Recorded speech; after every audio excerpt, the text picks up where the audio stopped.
I'm Rick Casey, here with Dr. Patrick Kelly, UTSA historian and specialist on the Civil War in Texas.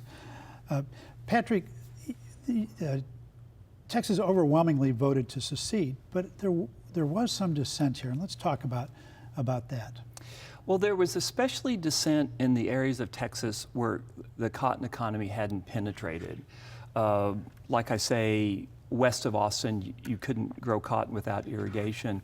The other thing that was true as well, in the hill country, you had a population of Germans that had come into places like Fredericksburg, New Braunfels. They'd come into Texas, many of them after 1848. They were fleeing revolutions in Europe in 1848.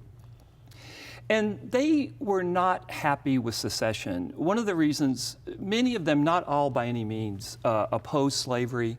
Not all Germans did. You had Germans in the Grange that had plenty of slaves. But the Germans in the hill country, they were new to the country. They didn't want to get involved in a war. Many of them had come to Texas to avoid a draft. And after secession, they're subject to the draft. And so what they do is they start trying to duck conscription because it's universal conscription. All able-bodied males. All able-bodied males, except if you were a large slaveholder. They were exempt because the idea was that they had to keep watch over their slaves to stop a revolution. So this created a lot of resentment. So what you had was, there was a lot of resentment in the hill country, not only about leaving the Union, but about universal conscription. And so you had the creation of what were called loyal Union leagues in the hill country, which is probably not the best name to choose.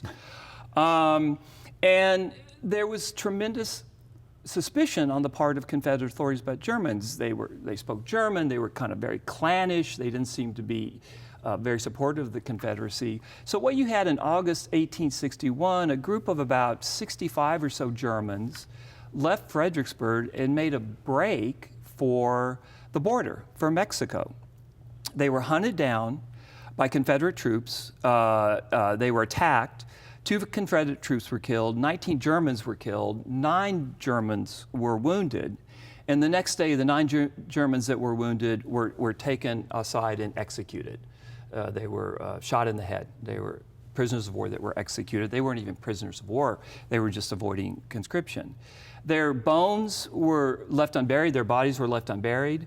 And it wasn't until 1865 that their families came to the area where this incident occurred, took the remains back to Comfort, buried them, and today in Comfort, there's their Truer Union's monument in Comfort, which was created in 1865 to honor these men.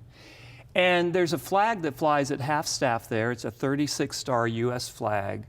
And reputedly, it's one of the 3 places in the country where the flag flies at half-staff every day of the year, the other 2 being Arlington National Cemetery and Pearl Harbor. So you have a Union monument, or a monument to Union supporters who were German in Comfort. One of the few monuments in the South that doesn't honor Confederacy. Maybe the only one. Yeah. Tell me about Gainesville. In Gainesville, in northeast Texas, this wasn't a high slave area. And there was a lot of suspicion that the whites there in the county where Gainesville was were not supportive of the Confederacy.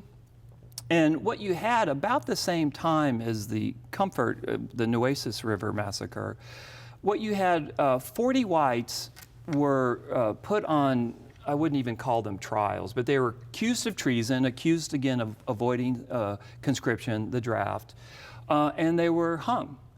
40 Texans were hung on suspicion of avoiding the draft. And it's the largest vigilante action in U.S. history. These 40 innocent men that were hung because they were being suspected of avoiding the draft and not being supportive of the Confederacy. Really tense times. Very tense times. All right. Dr. Patrick Kelly, UTSA historian, thanks again, and we'll be back at it tomorrow night.